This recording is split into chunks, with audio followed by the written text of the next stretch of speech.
a abrir la escritura y en Apocalipsis capítulo 21. Vamos a continuar, hermanos, con el tema que leímos la semana pasada.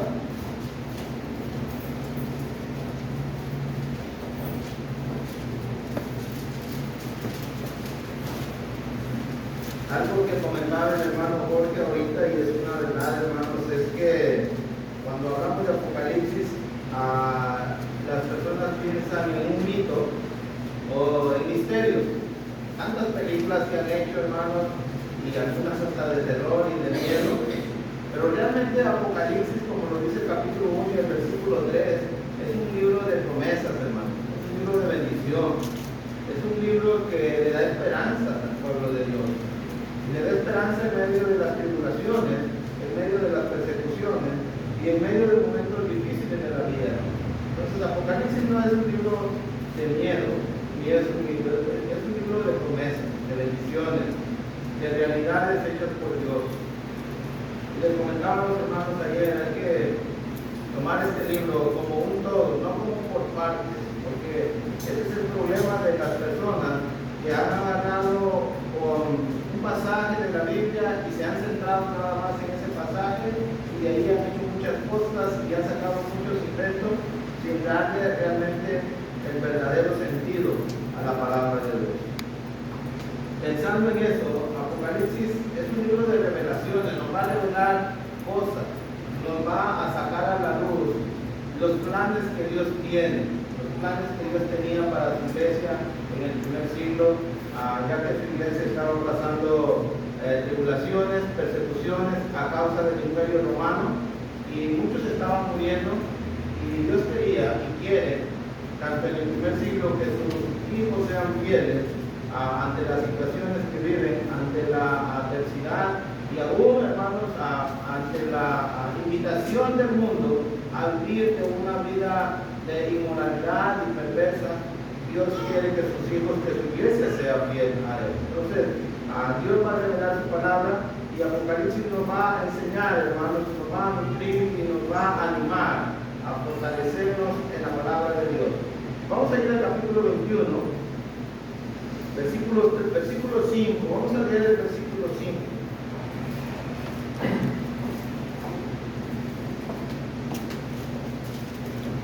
Ya habíamos tenido la lectura la semana pasada, desde el 1 hasta 4, vamos a leer el 5. Y el que estaba sentado en el trono dijo: he aquí yo hago nuevas todas las cosas. Y me dijo: escribe, porque estas palabras son fieles y verdaderas. En Apocalipsis, el que está sentado en el trono es Dios, Él es el que reina, aún ante los gobiernos terrenales, capítulo 1.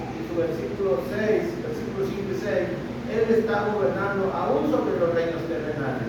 Dios tiene el control de todo, tanto en el cielo como en la tierra. Entonces, el gobierno de Dios no tiene límite. Ese es el que está sentado en el trono. Él tiene toda la autoridad, Él tiene todo el dominio. Y dijo: he aquí yo hago nuevas todas las cosas. Qué importante, hermanos, qué importante saber de que hay una nueva creación de parte de Dios. No como se está pensando en la actualidad, que Dios va a restaurar este mundo. Dios nunca ha pensado en restaurar este mundo. Dios ha pensado, como lo vimos en el capítulo 21, versículo 1 y 2, que hay un cielo nuevo y hay una tierra nueva. Dios está pensando en cosas nuevas. Dios dice la palabra de Dios: aquí yo hago nuevas todas las cosas. Todas las cosas van a ser nuevas. ¿Por qué? Ya lo dijimos la semana pasada. Bueno, porque el cielo y la tierra en la cual ahorita vivimos ya no van a existir más, según el versículo 1. Esto se va a terminar, lo dijimos, lo explicamos, hermanos. ¿Por qué esto ya no va a existir más? Bueno, porque esto se va a acabar y va a venir y va a ser quemado todo.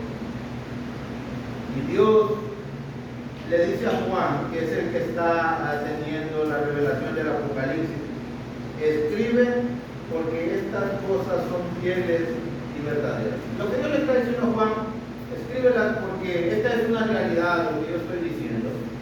Y esto es lo que Dios dice, hermanos, es algo real. Me estoy recordando Génesis 1:1.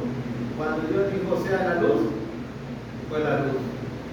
Cuando Dios dice algo se cumple, hermano. No es algo como que Dios la dice y bueno, a ver qué pasa. No. Entonces Dios le dice a Juan, escríbelas porque son fieles y son verdaderas, son reales. Se puede confiar en la palabra de Dios, se puede confiar en lo que Dios está revelando. La iglesia puede confiar en las palabras de Dios, que Dios está diciendo que este mundo ya no va a existir más, pero que va a haber un mundo nuevo eterno, un mundo nuevo donde ya no habrá, según versículo 4, ni dolor, ni llanto, ni clamor. Pero usted y yo decidimos si queremos no creer en Dios, sino si usted y yo decidimos creerle a lo que Dios está diciendo. Esa es una diferencia. Creer en Dios, aún hasta los demonios creen, ¿no es así la palabra de Dios? No creen en la existencia de Dios, pero le creen a Dios. Son cosas diferentes. Entonces, quiero que veamos la existencia de la iglesia después de que este mundo termine. La existencia de la iglesia en la eternidad. Tal vez para muchos cristianos, para muchos de nosotros, hermanos, cuando nosotros escuchamos las palabras que la gente dice que nos morimos y que todo se termine y que ya hasta ahí nomás llegó, muchas veces nos han, hermanos, motivado y nos han animado a dejar el cristianismo. ¿Por qué? Porque llegamos a creer esa mentira, que cuando el hombre muere, que cuando el ser humano muere, todo se termina. ¿Y qué haces tanto en la iglesia? ¿Y por qué vas a la iglesia? ¿Saben por qué? Porque ser parte de la iglesia del Señor es tener esperanza de vida eterna. Apocalipsis 21, 3 al 5 vamos a tener nuestro estudio. Y oí una gran voz del cielo que decía: he aquí el tabernáculo de Dios con los hombres, y Él morará con ellos, y ellos serán su pueblo, y Dios mismo estará con ellos como su Dios. Hasta el día de hoy, la iglesia, los cristianos vivimos por fe, hacemos todo por fe. Recordamos la muerte de nuestro Señor por fe, nos reunimos por fe, estamos aquí por fe, porque creemos en la palabra de Dios, creemos en lo que Dios nos ha dicho. No lo hemos visto todavía. Usted, que no es cristiano, ha venido hoy aquí por fe. Pero va a llegar un momento, según Apocalipsis capítulo 3, donde ya no tendremos que vivir por fe, sino que el cristiano, la iglesia, estará en presencia de Dios, como dice el canto, cara a cara, en presencia de Dios. Lo vamos a poder ver tal como Él es, porque dice el texto: oí una gran voz del cielo que decía: he aquí el tabernáculo de Dios con los hombres, y Él morará con ellos. Simbólicamente, hermanos, cuando nosotros estudiamos acerca del tabernáculo de Dios, desde el Antiguo Testamento, desde Éxodo capítulo 25, quiero que vean conmigo Éxodo 25. En Éxodo 25 a lo mejor no encontramos directamente la palabra tabernáculo, pero vamos a encontrar el santuario. Bueno, sí está la palabra tabernáculo en el versículo 9. Pero note el pensamiento de Dios desde antes. Note cuál es la idea de Dios, cuál es el pensamiento de Dios.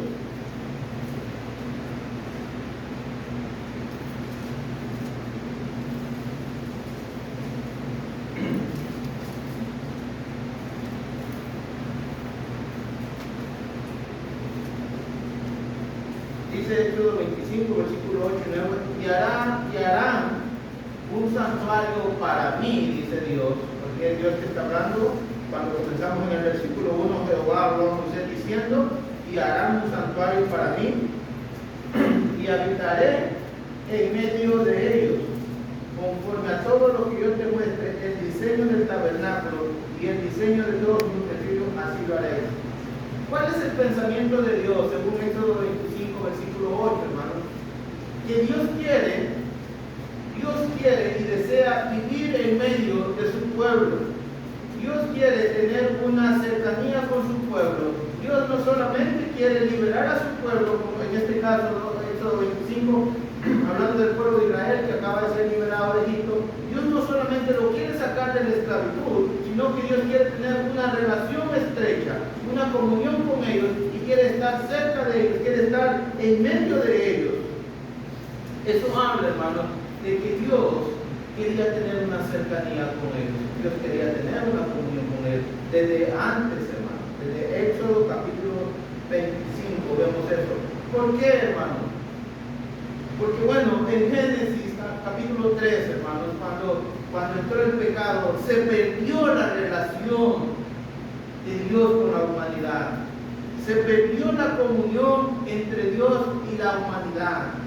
Recuerde usted que en Génesis 3, cuando Eva comió del fruto y le dio a Adán, Dios lo sacó del huerto. Símbolo, hermanos, el huerto es símbolo de la presencia de Dios. Y al sacar Dios y echarlo fuera a Adán y a Eva, nos muestra que la humanidad, hermanos, fue echada fuera de la presencia de Dios. Y de ahí, desde Génesis 3, Dios va a tratar y va a hacer todos sus esfuerzos por querer tener una relación, por estar cerca, por poder, hermanos, volver a tener esa relación que se había perdido, como de un padre a un hijo.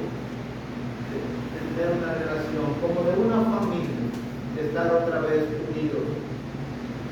En Éxodo 25, el pueblo de Israel tendría que hacer un santuario para que Dios habitara en medio de ellos. Y hermanos, cuando ese santuario fue hecho, cuando el pueblo de Israel iba camino a la tierra de Canaán, se movía el pueblo y llegaban a una parte, descansaban, según Éxodo capítulo 39, hablando de capítulo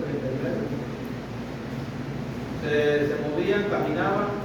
El santuario, hermanos, era una casa de campaña, y cuando el pueblo se paraba a descansar, ponían el santuario en medio, aquella casa de campaña la armaban ahí en medio, y todo el pueblo de Israel estaba alrededor de ese santuario.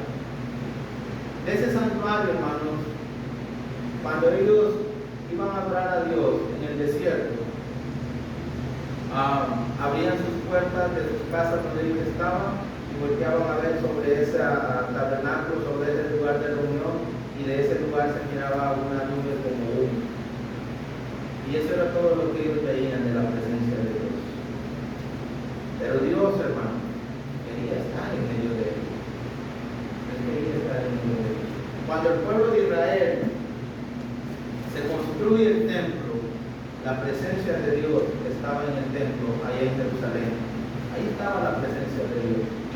Pero cuando llegamos al libro de Ezequiel, hermanos, el profeta Ezequiel, capítulo 37, miren lo que dice Ezequiel 37. Estamos hablando acerca de ese tabernáculo, hermano, porque dice que él va a ser el tabernáculo de la iglesia. Cuando vamos a Ezequiel 37, hermano,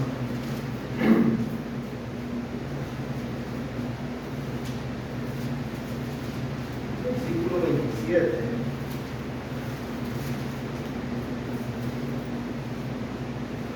Versículo 26 y 27.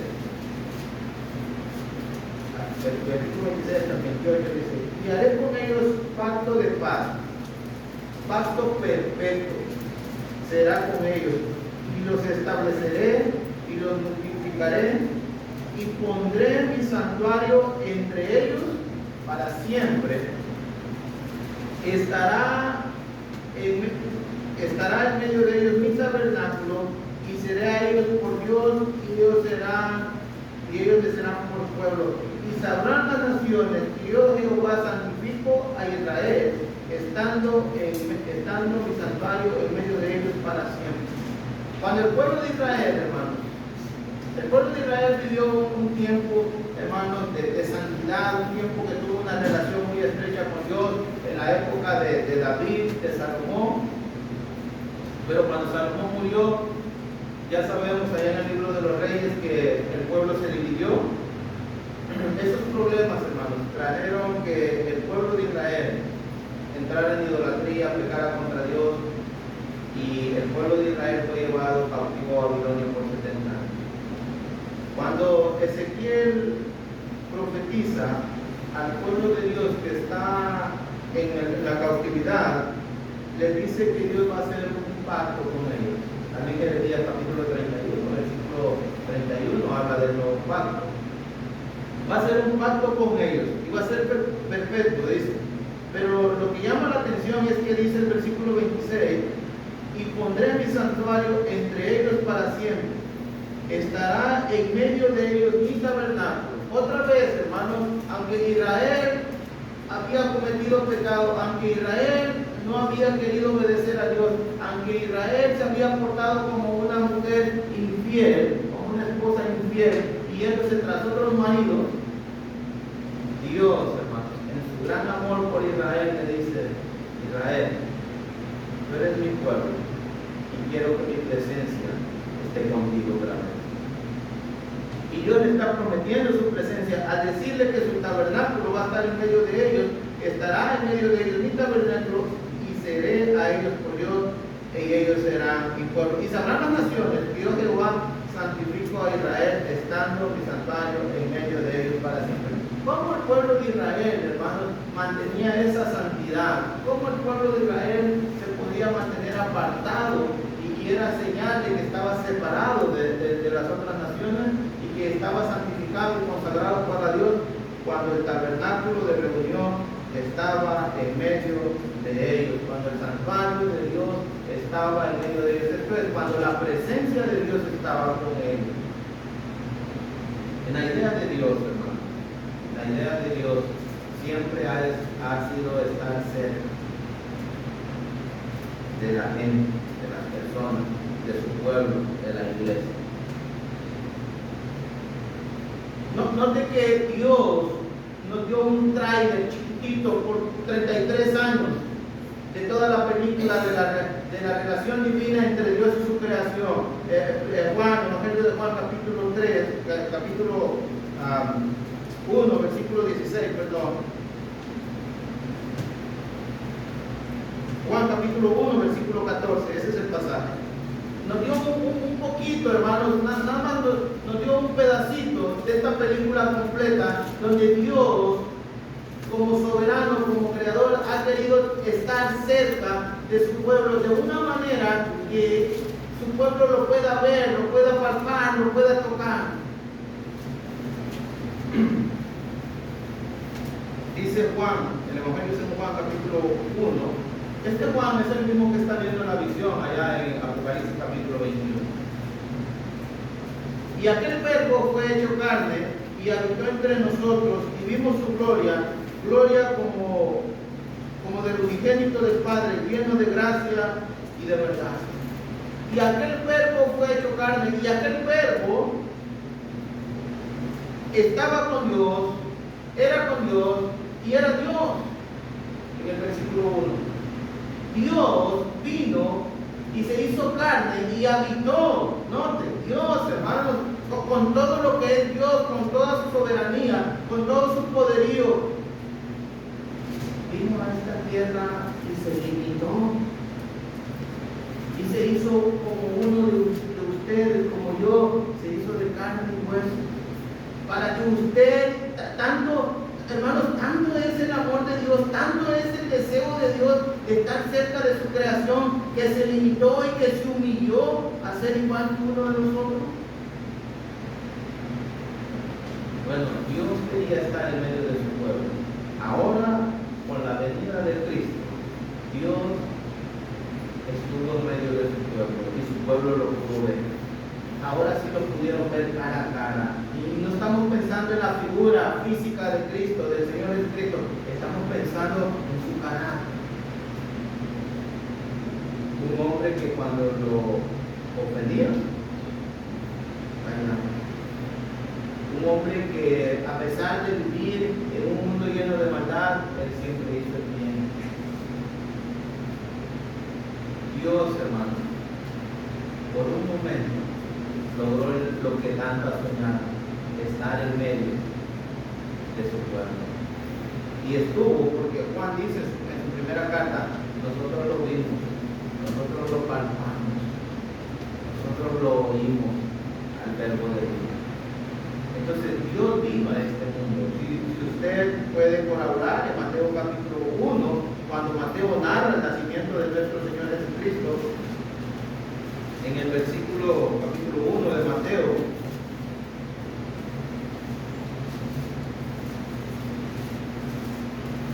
versículo 23,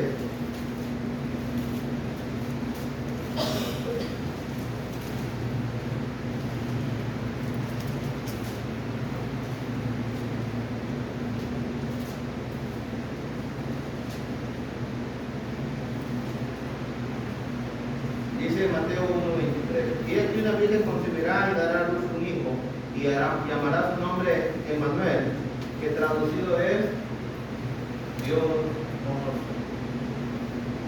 Dios venía a este mundo. ¿Sabe qué dice este mundo? Según Juan, ahí estábamos en el capítulo 1, en el mundo estaba y el mundo por él fue hecho, pero el mundo no lo conoció. A los suyos vino y los suyos no lo recibieron, mas a todos los que le recibieron, a los que creen en su nombre, le dio potestad de ser hechos hijos de Dios. Los cuales no son engendrados de sangre, ni de voluntad de carne, ni de voluntad de varón, sino de Dios. Dios vino al mundo. El sueño de Dios de estar cerca, de volver a tener aquella relación y aquella práctica. ¿Dónde estás, Adán? ¿Quién te dijo que estás? De poder hablar literalmente con su creación. Ahora lo había logrado en Cristo, aunque sería nada más algo pasajero, algo breve. ¿Y saben qué hizo el mundo cuando Dios vino a este mundo? Lo rechazó. No quisieron saber nada de Dios, lo despreciaron. Estamos en Apocalipsis diciendo que cuando lleguemos al final, cuando todo esto termine, cuando el cielo nuevo y la tierra nueva lleguen, cuando llegue la nueva época de la eternidad, el periodo eterno, ya no será un sueño para Dios, será una realidad para Dios, que todo su pueblo va a estar reunido con Él por la eternidad, según Apocalipsis capítulo 21, donde estamos leyendo en el versículo 3. Ya no será, hermanos, un estar con Dios por fe, será una realidad. Lo podremos ver cara a cara, vamos a poder estar en la presencia de Dios sin tener que estar viviendo por fe. Dice Apocalipsis 21:3, y oí una gran voz del cielo que decía: y aquí el tabernáculo de Dios con los hombres, y Él morará con ellos. Cuando la iglesia vaya al cielo, va a estar por toda la eternidad con Dios. Ya no va a ser por fe, ahora va a ser porque vamos a estar en la presencia de Él cara a cara. Y Dios mismo estará con ellos como su Dios.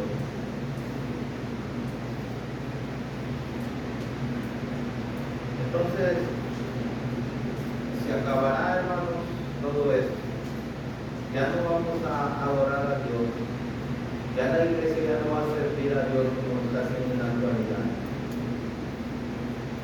Lo va a hacer en la presencia de Dios. Y luego dice el texto, versículo 4, y ahí viene el resultado. Note lo que es estar. Mire el efecto que hace estar en la presencia de Dios. Por eso cuando Pablo le escribe a la iglesia en Corintios, la carta a los Corintios, capítulo 5 y el versículo 17, si no me equivoco, le dice que recuerden, para que santifiquen, que recuerden que Dios está en medio de ellos. Mira el versículo 5, el versículo 4, no, Apocalipsis 21:4, lo que dice el pasaje. La obra que va a hacer Dios, hermanos, estar en la presencia de Dios. Lo que tanto anhela el hombre, lo que tanto desea la humanidad, lo que tanto deseamos. Note lo que dice Apocalipsis 4. Enjugará Dios toda lágrima de los ojos de ellos. Y ya no habrá muerte, ni habrá más llanto, ni habrá más dolor, porque las primeras cosas, la muerte, cuánto dolor nos causa, hermano, cuánto sufrimiento. Es más, no queremos pensar en la muerte, pero aunque no queramos pensar en la muerte es una realidad y vamos, cuando va a llegar, hoy, mañana, tarde o temprano, y ya tenemos que pasar el proceso. Tenemos que pasar el proceso. Pero dice el apóstol Juan en la revelación que Dios le está haciendo, que Dios enjugará la lágrima de todo ellos. En otras palabras, Dios va a traer consolación a la iglesia. Dios la va a consolar. En la presencia de Dios hay consolación. Por eso en esta mañana tenemos que, hermanos, estar pensando y viajando en nuestra mente al cielo nuevo y la tierra nueva y pensar que estamos en la presencia de Dios. Porque estamos disfrutando en esta mañana en la presencia de nuestro Dios. Dios está con nosotros y Él está aquí para consolarnos, para fortalecernos, para animarnos. ¿Lo cree? Por fe, un día ya no vamos a tener que creerlo, un día lo vamos a vivir. La iglesia en la presencia de Dios. Y va a enjugar Dios la lágrima de todos ellos. Hermanos, miren lo que hace estar en la presencia de Dios. Trae tranquilidad, trae consolación a la vida del hombre. Pero también dice que ya no habrá más muerte, ni habrá más llanto ni clamor. A diario se sufre el impacto de la muerte. Cuando no es un familiar, es una amistad, es un conocido, es un pariente, es un hijo, es un tío, es un sobrino, estamos llorando. Es el dolor, es el sufrimiento, y nadie quiere pasar ese trago más. Bueno, Dios le está prometiendo a la iglesia que va a llegar un día y ya no tendrá que sufrir ese dolor de la muerte. Y es una promesa para todo el que quiera, disfrutar de esas bendiciones, bien puede, como dice el coro, que el que quiere puede arrepentir, obedecer a Dios, obedecer al Evangelio, bautizarse para el perdón de sus pecados, ser parte de la iglesia, ser parte de la familia de Dios, poder disfrutar de estas promesas, vivir con estas promesas. Y no habrá muerte, ni habrá más llanto, ni clamor, ni dolor. Y la razón es porque las primeras cosas pasaron. Hermanos, todo esto, de lo cual nos presenta el versículo 4, la muerte, el dolor, el llanto, el sufrimiento, son cosas de esta vida, son cosas de este mundo, todos la vivimos. Cristianos y no cristianos tienen que enfrentar con la muerte, cristianos o no cristianos tienen que enfrentar con el dolor, tienen que sufrir con el llanto, todos. Por eso dice, porque las primeras cosas pasaron, son las primeras cosas, son de esta época, son de esta vida, todos lo vamos a enfrentar. La diferencia para el cristiano es que las puede enfrentar desde, hermanos, con una actitud pensando que de un día ya no va a tener que sufrir más. Vive con esperanza, que un día todo esto ya no existe. Las primeras cosas pasaron. Esas son, hermanos, cosas del viejo orden de Dios, de la creación que Dios hizo allá en Génesis 1:1 y que ya no van a tener nada que ver al final de los siglos, cuando esto termine. Y versículo 5, la consumación de la salvación de la iglesia. ¿Creen a Dios? o le creen a Dios? Y el que estaba sentado en el trono dijo: he aquí hago nuevas todas las cosas. ¿Le creen a Dios? ¿Que hay un cielo nuevo y una tierra nueva? Amén. Hermano, creerle a lo que Dios dice va a tener un efecto en nuestra vida diaria, en nuestra actitud, en nuestra conducta. Sí le creo a Dios, no. Cuando Noé creyó a Dios que Dios iba a traer un diluvio, Noé se puso a trabajar y se puso a hacer algo. Debe de haber un cambio de actitud, debe de haber un cambio de vida. Y dice el pasaje: y el que estaba sentado en el trono dijo: he aquí yo hago nuevas todas las cosas. Mire, otra vez, hermano, que son cosas nuevas. No vamos a disfrutar de un mundo terrenal como algunas personas mencionan, que va a ser un mundo restaurado. Y me dijo: escribe, porque estas palabras son fieles y verdaderas. ¿Quién está hablando en el versículo 5? Es Dios. Y dice Dios: puedes confiar, porque yo lo que yo digo, lo hago, y lo que prometo, lo cumplo. Y si Dios dice que hay un lugar nuevo para la iglesia, y si Dios dice que ya no va a haber muerte, ni dolor, ni llanto, entonces quiere decir que es verdad. Y si dice que Él va a estar con su pueblo para siempre, quiere decir que es una verdad. Escríbela, le dice Juan. Escríbela, porque son una verdad, son reales. Escríbelas para que la gente las escuche, para que la gente las lea, el capítulo 1, versículo 3, para que la gente sea bendecida al leerla, al escucharla y al vivirla. Y vemos, hermano,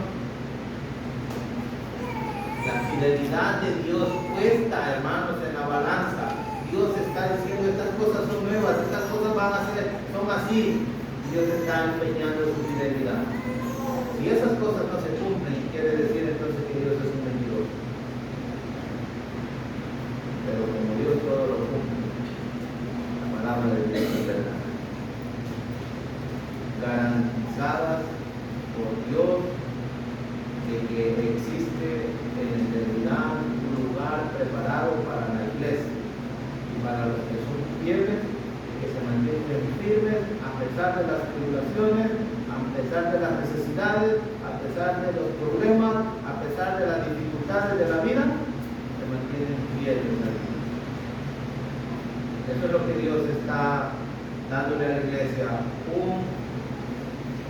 unas palabras de ánimo, hermano. Versículo 6, y me dijo: hecho está, hecho está. ¿Cómo toma usted esa frase, hecho está?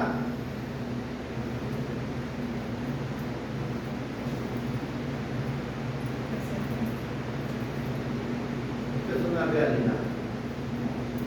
Ya está hecho. No es que Dios va a empezar a inventar, no es que Dios va a empezar a ver que no. Hecho, en otras palabras, consumado es, y el Señor Jesucristo, en palabras del Señor Jesucristo. Esto está terminado. Como cuando usted hace un trabajo y le pregunta: ¿ya terminaste? Ya está hecho. La salvación de la iglesia, asegurada, hermanos, porque ya está consumado. Dios ya lo consumió. Hecho está. El fin ha llegado. No más sufrimiento para la iglesia, no más dolor, no más llanto, no más tristeza, no más aflicciones, porque ello está. El futuro de la iglesia ya está decidido. La iglesia va a estar en eternidad con Dios. El futuro de la iglesia ya está decidido. A lo mejor usted y yo no hemos decidido nuestro futuro, pero el futuro de la iglesia ya está. Dios ya sabe dónde lo va a tener. La pregunta es: si usted y yo queremos estar y queremos asegurar nuestro futuro en la eternidad, porque la iglesia, los que sean fieles a Dios, los que han sido fieles y van a ser fieles a Dios toda su vida, están ahí en el cielo. La pregunta es si nosotros estamos asegurando ese futuro. Se da cuenta, hermano, de algo, y mi amigo, usted también, que Dios no decide si usted y yo nos salvamos.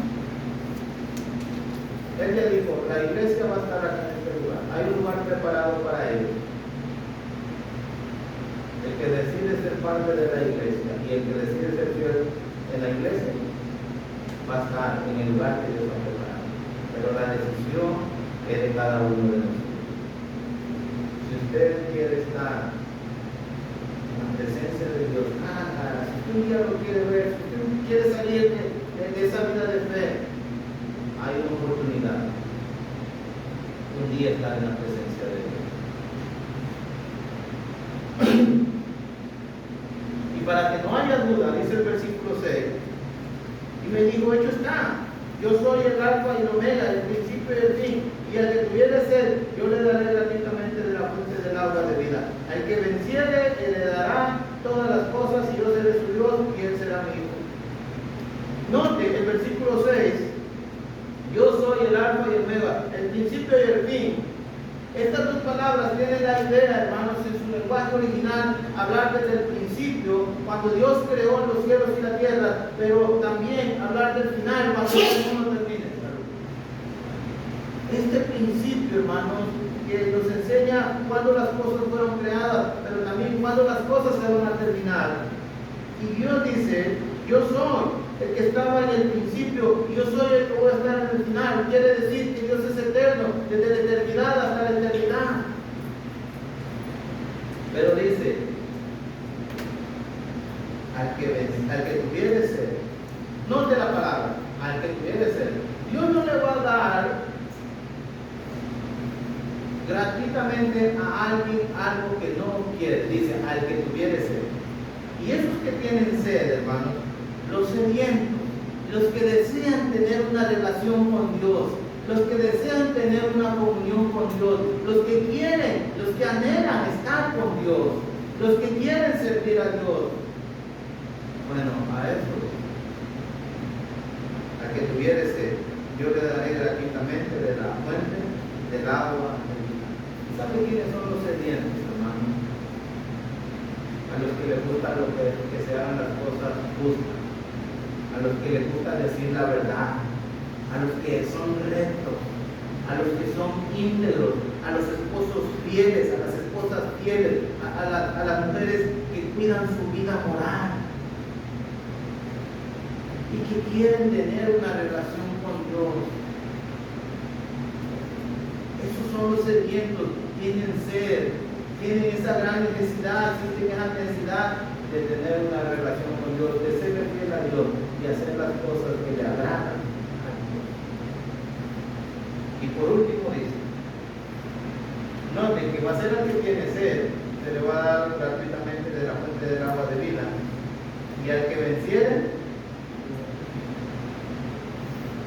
hermano, las promesas de Dios ahí están, pero las promesas de Dios están condicionadas. El cristiano, la iglesia, el que venciere, la palabra vencer es el que se mantenga fiel, el que se mantenga fiel, el que sea fiel a Dios, el que termine su vida cristiana siendo fiel a Dios, va a heredar todas las cosas, y él va a ser su Dios y él se mantiene. A la iglesia que espera un futuro eterno maravilloso. Ser fiel a Dios es lo mejor que uno puede hacer, hermano. A los amigos que no son parte de la iglesia, el que usted sea cristiano, esa es su mejor decisión. Está asegurando su futuro. Así como cuando compramos un auto, y lo primero que pensamos es, voy a comprar un seguro. La vida, lo primero que debemos hacer, y es lo mejor que podemos hacer, es asegurar nuestro futuro eterno. Estar un día como iglesia en la presencia de Dios. Todos los que estamos aquí queramos estar en la presencia de Dios. Para eso los cristianos tenemos que mantenernos fieles a nuestro Dios, a su palabra. Pero los que no son cristianos también tienen que tomar la decisión de convertirse en cristiano, obedecer al Evangelio, ser parte de esta familia y mantenerse fieles a Dios en el resto de su vida. Habrá alguno, habrá alguien, hermano, que quiera empezar a disfrutar de estas promesas de Dios. Habrá alguien que quiera decir, yo quiero asegurar mi futuro eterno. Esto es mío. Dios no le cobra. La iglesia no le cobra. Es simplemente la decisión suya de querer estar en la eternidad con Dios. Hermanos cristianos, si alguno se ha extraviado, vosotros que sois espirituales, sabrán el espíritu de mansedumbre. Si usted se ha alejado de las cosas de Dios, si usted se ha alejado del camino del Señor, si usted ha perdido su enfoque, su propósito de ir a la eternidad, venga, arrepiéntase, confiese delante de Dios que está arrepentido y asegure su futuro en la eternidad. Como quiera la iglesia, sin usted y sin mí, la iglesia va a estar en eso. Siempre les diga que la palabra de Dios traiga bendición a su vida, a su familia, y que traiga bendición a esta ciudad y no